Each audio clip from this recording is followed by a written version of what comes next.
تلاوت کرنے کا شرف حاصل کیا ہے، یہ گزشتہ موضوع کے ساتھ ریلیٹڈ ہے، اسی بات کو آگے بڑھاتے ہوئے بات کو بیان کرنا ہے۔ اللہ رب الجلال کا قرآن مجید ارشاد فرماتا ہے کہ فَلَا تَخْشَوُا النَّاسَ وَاخْشَوْنِی۔ اللہ کا قرآن اہل ایمان کے ساتھ مخاطب ہو کر، نبی علیہ السلام کے غلاموں کے ساتھ مخاطب ہو کر، یہ نبی علیہ السلام کے غلاموں کو پیغام دیا جا رہا ہے، انہیں یہ اعلان کیا جا رہا ہے کہ فَلَا تَخْشَوُا النَّاسَ وَاخْشَوْنِی۔ اللہ فرماتا ہے کہ مجھ سے ڈرو، لوگوں سے نہ ڈرو، لوگوں سے نہ ڈرو، وَاخْشَوْنِی، مجھ سے ڈرو۔ پھر دوسری جگہ رب الجلال کا قرآن مجید ارشاد فرماتا ہے کہ فَلَا تَخَافُوا وَخَافُونِی إِن كُنتُم مُؤْمِنِینَ، کہ تم مجھ سے ڈرو، مجھ سے خوف کھاؤ، لوگوں سے خوف نہ کھاؤ اگر تم مومن ہو۔ سامعین جمعدار، جب نبی علیہ السلام کا غلام، اللہ رب الجلال کی شریعت کا پابند، اللہ کے دین کے دائرے و احکامات کے اوپر مبتلا آدمی جب لوگوں سے اپنے ڈر ختم کر دے گا،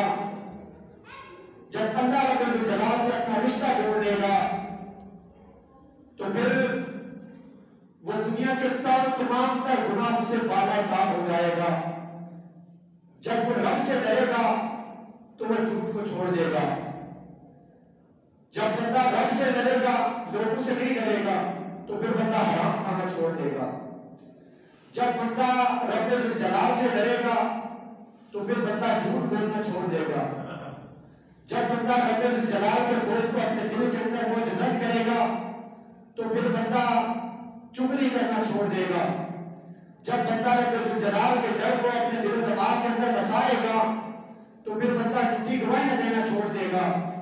جب بندہ رب الجلال کے خوف و ڈر کو اپنے دل و دماغ کے اندر جگہ دے گا تب بندہ غیبت کرنی چھوڑ دے گا۔ جب بندہ رب الجلال کے خوف و ڈر کو اپنے دل کے اندر بسائے گا تب بندہ حق بات کہنے سے کبھی گھبرائے گا نہیں۔ جب بندہ رب الجلال کے خوف کو اپنے دل و دماغ کے اندر بسائے گا تب بندہ حرام سے اجتناب کرے گا، پھر بے حیائی کی نظر سے جو ہے وہ اجتناب کرے گا، الٹے قدم نہیں چلے گا، بری بات نہیں سنے گا، غلط نہیں دیکھے گا،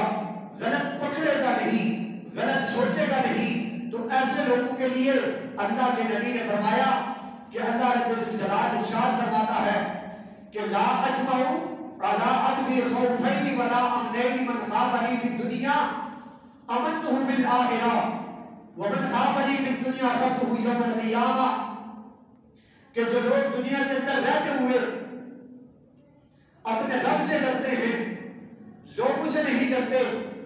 اگر وہ دنیا کے اندر رہتے ہوئے کوئی گناہ کرتے ہیں تو گناہ کرتے ہوئے ان کو اس بات کا ڈر ہوتا ہے کہ کل بروز قیامت میں رب الجلال کے آگے جواب دہ ہونا ہے، اس وجہ سے چھوڑ دیتے ہیں گناہ کو، اس وجہ سے گناہ کو ترک کر دیتے ہیں۔ تو اللہ کے نبی نے فرمایا کہ رب الجلال فرماتا ہے کہ لا اجمع علی عبدی خوفین، کہ رب الجلال کبھی بھی اپنے بندوں کے اوپر دو خوف طاری نہیں کرتا۔ ولا امنین من خافنی فی الدنیا امنتہ، فرمایا جو بندہ دنیا کے اندر رہتے ہوئے رب الجلال کے ڈر سے امن میں نہیں رہے گا، اس کے دل و دماغ کے اندر ہر ٹائم یہ بات رچی بسی رہے گی کہ کیا پتا میں کوئی قدم اٹھاؤں، جب میں چلوں، جب میں دیکھوں، جب میں سنوں، جب میں بات کروں تو مجھ سے گناہ سرزد ہو جائے تو کل بروز قیامت میں رب الجلال کے سامنے جواب دہ ہونا ہے۔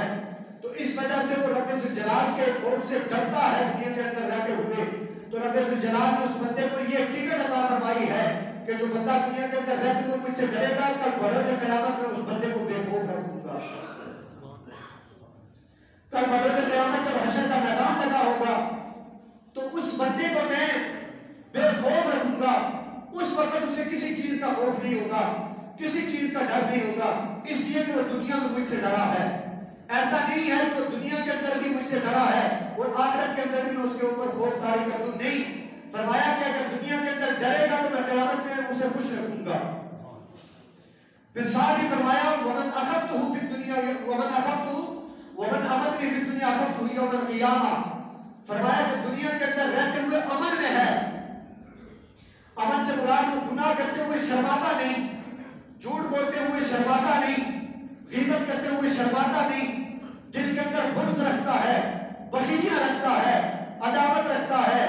حسد رکھتا ہے, حرام کھاتا ہے, حرام دیکھتا ہے, حرام پکڑتا ہے, حرام چلتا ہے, حرام سنتا ہے, دیگر جتنے بھی گناہ ہیں ان کو نہیں چھوڑتا. ایسے بندے کے لیے دنیا میں تو امن ہے, لیکن کل بروز قیامت وہ بندہ جہنم کا ایندھن بن جائے گا. ایسا بندہ کہ جو دنیا کے اندر رہتے ہوئے, آج آپ معاشرے کو دیکھ لیں کہ ہم رب الجلال کے خوف سے اپنے دلوں کو ہم نے کتنا لبریز کیا ہوا ہے, کتنا اپنے دلوں کے اندر رب کے خوف کو بسایا ہوا ہے. نہ ہم جھوٹ بولتے ہوئے کتراتے ہیں, نہ ہم غیبت کرتے ہوئے کتراتے ہیں, نہ ہم کسی پہ ہنستے ہوئے کتراتے ہیں, نہ ہم غیبت کرتے ہوئے کتراتے ہیں, نہ جناب والا ہم جھوٹی گواہی کرتے ہوئے کتراتے ہیں, نہ ہم غلط فیصلے کرتے ہوئے کتراتے ہیں, نہ کسی کے اوپر ظلم کرتے ہوئے کتراتے ہیں, نہ ماں باپ کی نافرمانی کرتے ہوئے کتراتے ہیں, نہ جناب بری بات کرتے ہوئے, برے کام کرتے ہوئے کتراتے ہیں. اگر ہم ان باتوں کو دیکھیں, پھر اس بات کو سوچیں کہ ایک ایک عمل کا ہم نے کل بروز قیامت رب الجلال کی بارگاہ میں جواب دینا ہے, تو پھر بندے کے دل کے اندر خوف آ سکتا ہے. لیکن